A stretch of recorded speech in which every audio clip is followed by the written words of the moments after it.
He doesn't let his disability set limitations on him. And even though they're skeptics, he perseveres and he exceeds, he thrives, which is awesome. He obviously, isn't like many other people, just the way that he is socially, the way that he interacts with a lot of people. So the fact that he was able to come into this climbing gym and work with our coaches and work with our team and move from being a brand new novice climber to essentially a V10 plus climber today, it's just insane to see that growth. I don't think I've seen anybody in the 5 years that I've been here that has gone from 0 to 60 like he has in the past few years.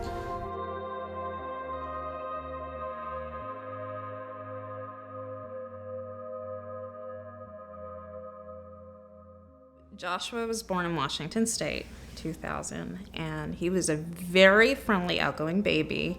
It wasn't till 3 years old, I noticed he wasn't speaking as much as the other kids his age, but he was doing other things that were more advanced than kids that age. Like he was really good with puzzles, and I noticed that he knew where all the states were. So I wasn't too concerned, but then when he was a little over past 3 years old, I said, maybe I better take him to the doctor. And they referred me to a neurologist because they said he's not speaking as much as he should.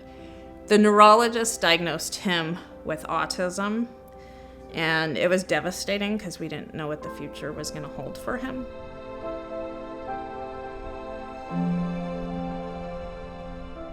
Basically, today we did some outdoor bouldering, trying to get Joshua back into the routine of outdoor climbing.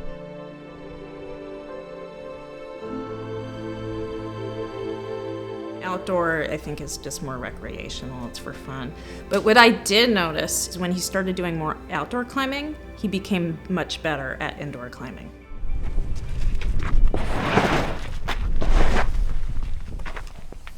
Got your spot. He's a very positive and happy person. And that's one of the things I love about Joshua. In general, just like anybody else, he does have his days where he's in a bad mood or whatever.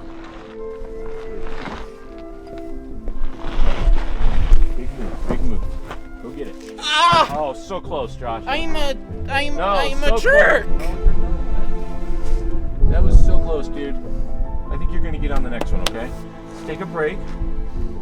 Sit down. Close your eyes. Close your eyes and picture it in your head, okay? You're real close.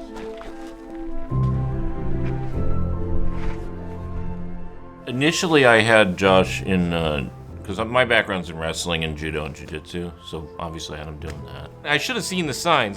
This particular club had, was in a warehouse building at a very high ceiling, and he was far more interested in climbing the rope than he was in doing jiu-jitsu. He would literally climb up the walls. There was a little bit of a molding on the wall, and he would grab a hold of the molding and climb halfway up the wall, and the instructor would come down and tell him to get off the wall. Eventually, I came to the realization that it wasn't his autism, it was he didn't like jiu-jitsu.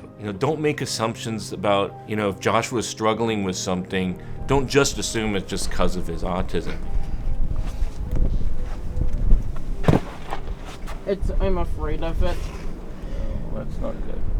That doesn't help, right? I wanna move on to a different problem if I can't do this one. It's hard, isn't it? It is? I think maybe I was a little overambitious with that second problem, and all that stuff starts to pile up and get into people's head. But when we move on... Josh, aren't the hard problems the ones that are worth doing? I don't think I can do it ever. I know you can do this. Kind of interesting is a lot of times he doesn't beat himself up a lot over things, but definitely when he's outdoors he does that a lot. He'll do that more outdoors. He's not going to stop. He's going to come back and climb again somewhere. It's insane just to see the thought process going on behind his head. A lot of us, when we get on a climb and we fall, we just kind of get disappointed in ourselves and we get down, and we don't necessarily analyze what we did wrong and how we could have improved. But you can see that in Josh, before he even comes off the wall, he's already trying to figure out what he did wrong and what he can improve. And he does that every single time that he pulls off the ground, which is not something I can say for many climbers. The nature of strength training is right. You got to be patient and see a longer horizon. The stronger he got, the more confidence he had doing harder. problems. All right, dude. Here. Dude, just address the bar like you would normally do. When you're cycling like through a season, you cut back on the lifting towards the end of the season, and like there was this one time where he was struggling with some problems or whatever, and he's like, I need to start lifting again. I'm not strong enough.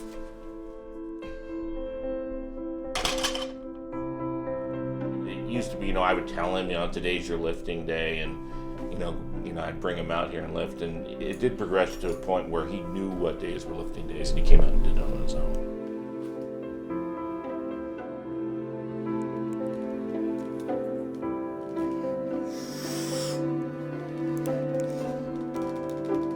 You're forced to be heavily focused as a competitive climber. So you can't be super distracted and being affected by, the ambient noise and all that stuff. You gotta be very focused. And that's obviously something with autism is a real, it's just an inherent challenge for people with autism, and he's very affected by, all the external noises and stuff like that. He has to tune out the noises, I'm sure the lights, and the people around him, which is not easy for him to do. Before they climb, they have to focus on what they're doing. And I guess I could tell you this story. This was during regionals. One of the dads tried to distract Joshua by crunching a bottle to break his concentration, taking advantage of his disability. It's really because he's so motivated and he wants to do well at the climbing, he's had to learn to overcome that. So today's competition is a red point competition. Your goal is to try to get the highest possible score you can. They have a total of 50 problems on the wall. Your top 5 problems are what makes up your score. 1 through 50, 1's the easiest, 50 is the hardest. At the beginning of the competition, Joshua will basically just do the easy ones as a way of warming up. You try to zero in on what are the hardest 5 problems you can do. So we'll be figuring out, as he attempts the problems, where that sort of sweet spot is. I hope he just tries his hardest, has fun with it, and that will show in how well he places in the competition. But mostly, just have fun. Joshua's, he's gotten, I believe, 41 through 43 at this point. He's finished those. And I'm pretty confident he can finish number 48, but, right now he doesn't feel that confident about it, because he's done several attempts on it and he's struggled on it. But I think if he keeps at it, I think he can finish number 48, and that should put him in a good position, when the scoring comes in.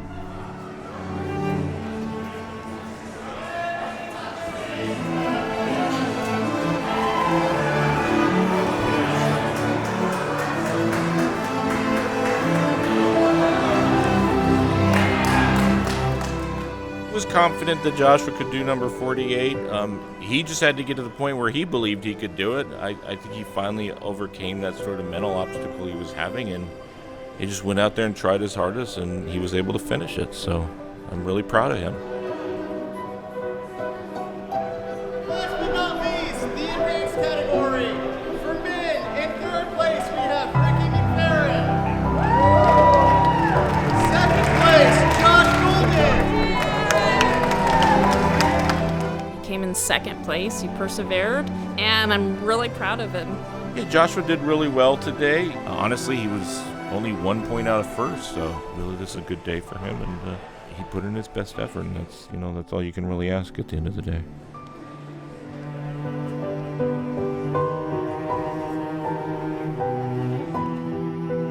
They underestimate what he's capable of a lot. He understands way more than he's able to verbalize. They don't see the very particular struggles he has to deal with that the other athletes just aren't having to deal with, right?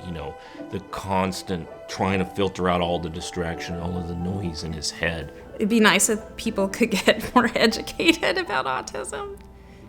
They understand what's going on. I hope people learn not to judge people based on their disability and what they're capable of, because so many people, if you say autism, this is the way autistic people are. He may sound or act or learn in a different way, but he's not any less of a person, because a lot of people treat people with disabilities differently.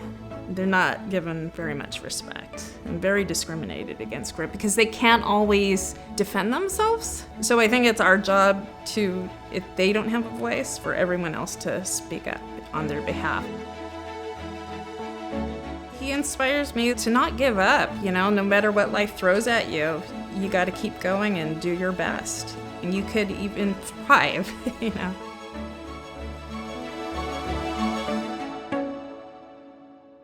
What does rock climbing mean to you?